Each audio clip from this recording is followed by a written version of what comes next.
Cara, uma coisa que eu queria perguntar pra você, a gente tá falando muito, a gente vai falar bastante de investimento lá fora, né, nos Estados Unidos e tudo mais, e a gente bate muito na tecla, faz bastante tempo aqui, né, na Finclass e tudo mais, que a pessoa precisa mandar uma parte de sua grana e investir lá fora. O brasileiro, né, tem esse viés aqui doméstico, a maior parte do dinheiro dele tá aqui, e ele olha lá pra fora e ele acha que é muito arriscado, porque ele tá vendo a moeda, o dólar oscilar, no melhor, me refazendo a minha frase, tá oscilando aqui é o real, mas ele tem a percepção que o que tá oscilando bastante é o dólar, e ele fala, pô, é muito arriscado, isso balança muito. E a gente batendo bastante tempo nisso, ó, você tem que investir lá fora, porque o que tá balançando é o real, no Brasil tem todos esses problemas políticos, né, pô, estruturais, inflação e tudo mais.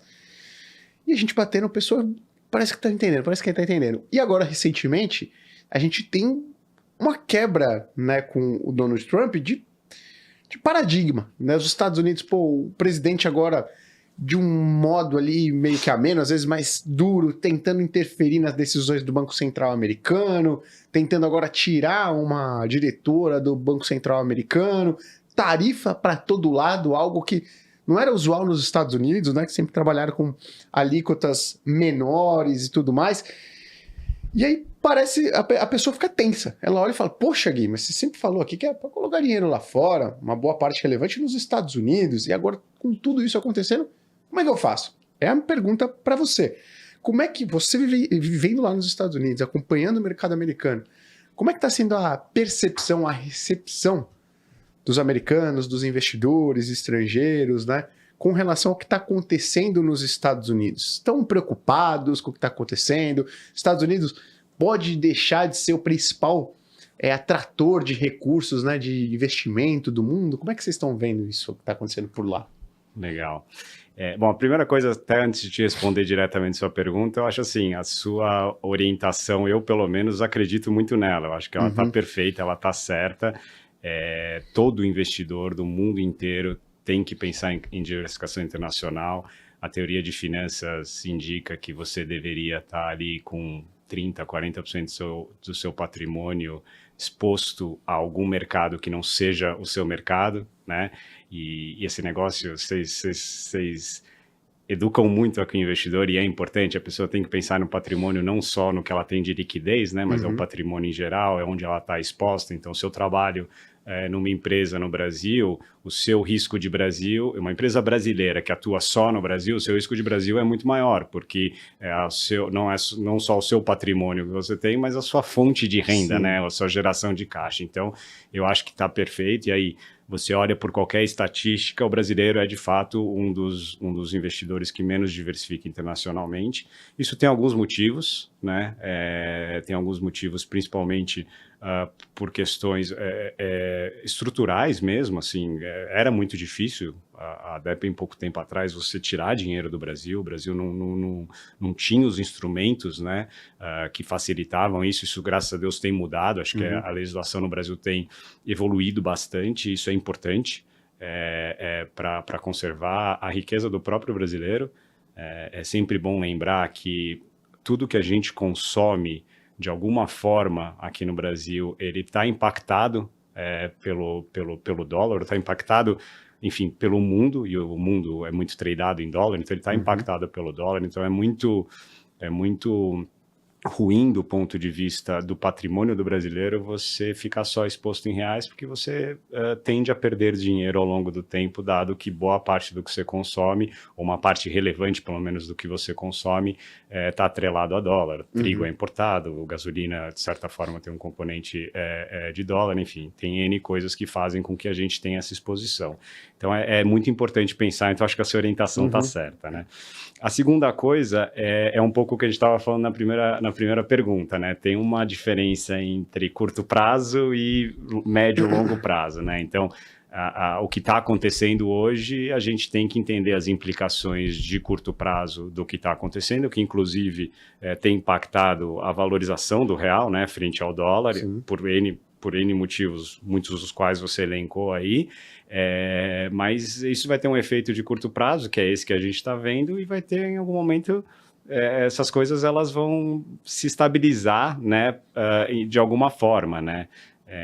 Então, assim, respondendo agora diretamente a sua pergunta, eu acho que a minha sensação é que o mundo inteiro está meio em suspense para ver o que vai acontecer. Assim, a gente tem que lembrar que a gente está no segundo mandato do Trump.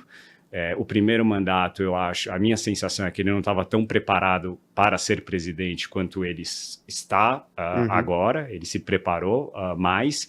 Talvez ele nem esperasse ganhar da primeira vez. Acho que foi uma eleição mais surpreendente nesse sentido.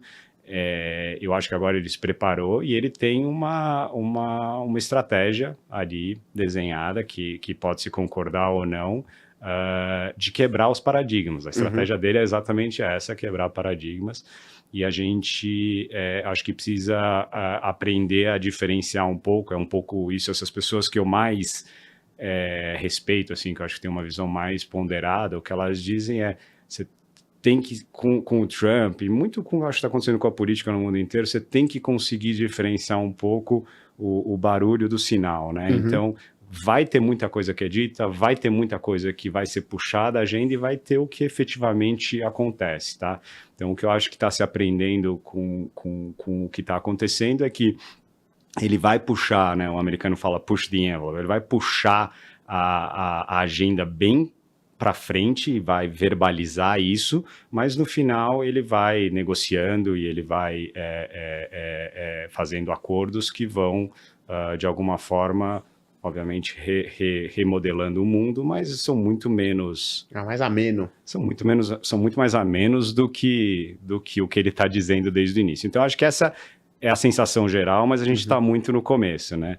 Aí eu sempre gosto de responder essas questões assim. Hoje é muito difícil você achar uma opinião neutra, uma opinião calma sobre tudo que está acontecendo. Você tem no mundo inteiro, e nos Estados Unidos não é diferente, quando você conversa, você tem gente que gosta do Trump e apoia, e acha que ele é um bom presidente, e tem gente que, cara, não pode ouvir o nome. Então, assim, está muito polarizada a discussão no mundo inteiro. Então, o que eu tento fazer, o que eu aprendi a fazer era um pouco, ouve os dois lados porque a verdade deve estar ali no meio dos dois. Então, assim, para trazer um pouco essa perspectiva, acho assim, quem não gosta do Trump, acha que ele está quebrando paradigmas muito importantes, a forma como os Estados Unidos se relaciona com o resto do mundo, com os parceiros comerciais dele, enfim, criando problemas que vão ser muito difíceis de ser reestruturados e atacando instituições que são muito importantes e muito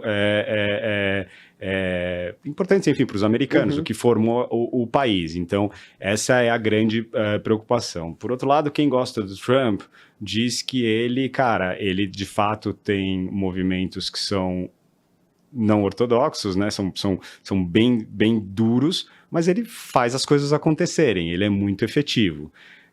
A gente está 8 meses com ele, parece mais, né? Parece de quantidade. Muito mais, cara. Eu duvido que você lembrava que o Trump estava só há 8 meses no poder. Pois é, a gente está há 8 meses, os 2 primeiros anos do governo dele são 2 anos muito importantes, porque ele tem hoje maioria nas 2 casas, né? Só que você tem nos Estados Unidos uma eleição de meio de mandato que pode reshuffle esse negócio, que pode reembaralhar e ele não ter, e aí os 2 últimos anos pode ser que ele não tenha a capacidade de ser efetivo. Então, o que ele está fazendo é que ele está jogando muito agora, essa é a sensação, que ele está reembaralhando o negócio para chegar no meio termo. Então, assim, a verdade está aqui meio no meio, assim, acho que é super justo estar preocupado com algumas coisas que ele está fazendo do ponto de vista institucional e de coisas que são muito importantes.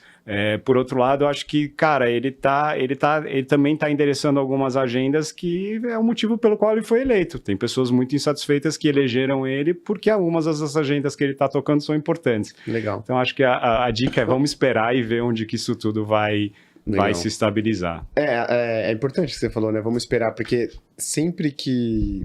Aí eu trabalhava na mesa de operações, né? Na gestora da Sul América e da Porto Seguro. E aí meu chefe sempre falava, cara, às vezes você vai ficar olhando pra tela, não vai fazer nada, mas se não fazer nada, você tá tomando uma decisão. É isso. Então, às vezes a pessoa fala, e agora? É pra comprar ou pra vender? Calma. Não necessariamente você está falando aqui como investidor profissional, tá mais de 10 anos morando lá fora, responsável da RBR lá nos Estados Unidos, e às vezes o melhor a se fazer é esperar, né? Esperar. Legal. Esperar.